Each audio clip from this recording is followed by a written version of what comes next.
నా అంతరంగమున ఉన్న సమస్తమా, ఆయన చేసిన ఉపకారంలో దేనిని మర్చిపోతాను. ఎందుకన్నాడో తెలుసా?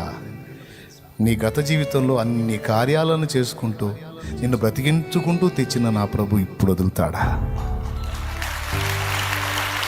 మనసా ఎందుకే కృంగిపోతావు? మనసా ఎందుకే కలవరంలో బతుకుతావు? మనసా ఎందుకే వణిగిపోతావు? అయితే ఎన్నో జబ్బుల్లోంచి కాపాడుకొచ్చాడే, ఇప్పుడున్న ఈ జబ్బును తీసేయలేడా? ఎన్నో రోగాలను స్వస్థపరిచి బతికించుకుంటా తెచ్చాడే, ఆయన బతికించకపోతే నువ్వు ఎక్కడుంటావే మనసా? ఇన్నిటిని దాటించినోడికి ఇప్పుడు ఈ జబ్బు తీయటం తెలియదా? ఇన్ని సమస్యలకు పరిష్కారం ఇచ్చుకుంటా వచ్చాడే, ఒక్కసారి వెనక్కి తిరిగి గుర్తు చేసుకోవాలి. అసలు ఎలాంటి ఘట్టంలోంచి నేను కాపాడబడ్డాను, ఎలాంటి అనుభవాల్లో గుండా నేను వచ్చాను, ఎంత కృంగిపోయిన పరిస్థితుల్లోంచి వచ్చాను, అసలు బ్రతుకుతున్న నిశ్చయత లేని అనుభవాలు కూడా నాకున్నప్పుడు నా ప్రభు నన్ను దాటించాడే.